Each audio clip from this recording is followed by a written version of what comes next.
Smart મીટરનો મુદ્દો જે છે તે એક ચર્ચાનો વિષય બની ગયો છે। વેરાવળ પીજીવીસીએલ કચેરીએ મુસ્લિમ સેવા સમાજ દ્વારા સ્માર્ટ મીટરના વિરોધમાં સૂત્રોચ્ચાર કરીને આવેદનપત્ર પાઠવવામાં આવ્યું। આ અંતર્ગત વાત કરીએ તો મુસ્લિમ સેવા સમાજના પ્રમુખ અફઝલ પંજા દ્વારા ઉર્જા મંત્રીને લેખિત ફરિયાદ કરવામાં આવી હતી। તો સ્માર્ટ મીટર એ સ્માર્ટ ચીટર છે તેવું લોકો જણાવી રહ્યા છે। તો છેલ્લા એક અઠવાડિયાથી ગુજરાતના ઘણા બધા શહેરોમાં સ્માર્ટ મીટર વિદ્યુત કંપનીઓ દ્વારા લગાવવામાં આવી રહ્યું છે।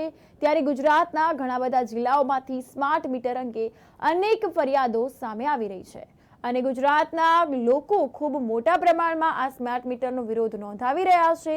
વેરાવળ વાત કરવામાં આવે તો વેરાવળના મુસ્લિમ સેવા સમાજના પ્રમુખ અફઝલ પંજા દ્વારા પીજીવીસીએલના મુખ્ય કાર્યપાલક ઇજનેરને લેખિતમાં ફરિયાદ કરવામાં આવી કે ગુજરાતમાં વિદ્યુત યુનિટ જે છે એ ખૂબ જ મોંઘું છે।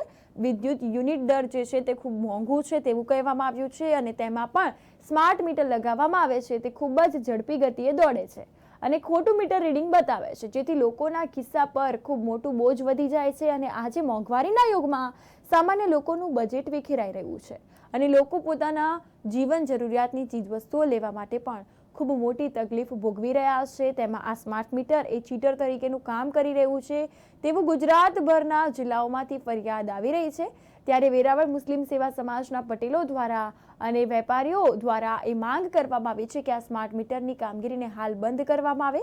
ગુજરાતના સામાન્ય લોકોની માંગ છે કે તેમને સ્માર્ટ મીટર નહીં પણ સ્માર્ટ હોસ્પિટલની, સ્માર્ટ સ્કૂલોની, સ્માર્ટ રસ્તાઓની અને સ્માર્ટ વહીવટની જરૂર છે।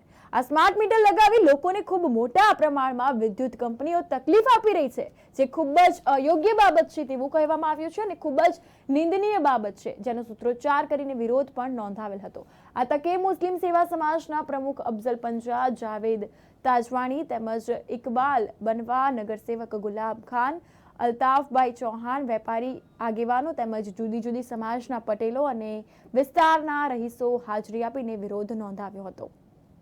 પીજીવીસીએલને એક આવેદનપત્ર માટે અહીંયા અમે ઉપસ્થિત છીએ કે વેરાવળ શહેરમાં છેલ્લા 8 દિવસથી સ્માર્ટ મીટર લગાવવાની કામગીરી થઈ રહી છે।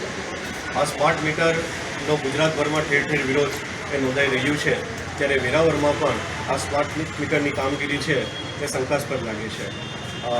ગુજરાત સરકારનું કામ છે કે લોકોની પડતી તકલીફમાંથી તેમને રાહત અપાવવી, પણ ખબર નથી પડતી કે જે લોકો પૈસા લઈ અને વીજ ઉપયોગ કરે છે છતાં પણ શા માટે તેમને સ્માર્ટ મીટર નાખી અને તકલીફ આપવામાં આવે છે।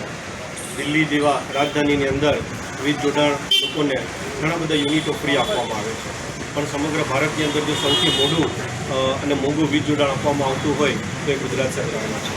આમાં કંઈક મોટું રંધાઈ રહ્યું છે। અદાણી જેવી કંપની પાસે મોંઘા યુનિટો લઈ અને લોકોને પધરી આપવામાં આવે છે અને સોલારનો ઉપયોગ કરવામાં આવે, સસ્તું વીજ લેવામાં આવે અને મોંઘું અદાણી દ્વારા વેચવામાં આવે, તેમાંનું મોટું કારસ્તાન છે। અમારા સૌની એની ડિમાન્ડ છે અને એવી માંગ છે કે ગરીબ લોકો આજે પોતાનું પેટ ભરવા માટે ત્રાહિમામ થઈ ગયા છે। આવા સ્માર્ટ મીટર જે ખૂબ ઝડપાટપૂર્વક ચાલે છે અને ખૂબ મોંઘા એના બિલ થઈ રહ્યા છે, તો આ સ્માર્ટ મીટરની કામગીરી બંધ કરવામાં આવે અને જો આ સ્માર્ટ મીટરની કામગીરી બંધ નહીં કરવામાં આવે તો આવનાર સમયમાં તેનું ઉગ્ર આંદોલન કરવામાં આવશે। આસપાસના એરિયામાં 400થી વધુ કનેક્શન એ પીજીવીસીએલ વેરાવળ આપેલા છે।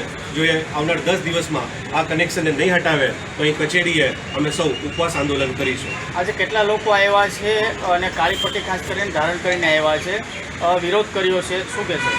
આ કાળી પટ્ટી છે એ સંવિધાનમાં લોકશાહી માટે જે છે એ વિરોધની નિશાની છે અને આ સ્માર્ટ મીટર માટે અમે વેરાવળના સૌ શ્રેષ્ઠીઓ જે અહીં ભેગા થયા છે તેમાં વેપારી આલમના, રાજકીય આલમના, સામાજિક આગેવાનો એ બધા ભેગા થયા છે અને તેમની એક જ ડિમાન્ડ છે કે લોકોને સ્માર્ટ મીટરથી ખૂબ મોટી તકલીફ પડી રહી છે અને આમાં કંઈક પણ એવું રંધાઈ રહ્યું છે કે જેના કારણે લોકોને ખૂબ પરેશાની થઈ રહી છે। અમારી માંગ એક જ છે કે સ્માર્ટ મીટરને રોકવામાં આવે અને લોકોને મરજિયાતપણે જે મીટર ચાલે છે એને યથાવત રાખવામાં આવે, સ્માર્ટ મીટરની કામગીરી બંધ કરવામાં આવે।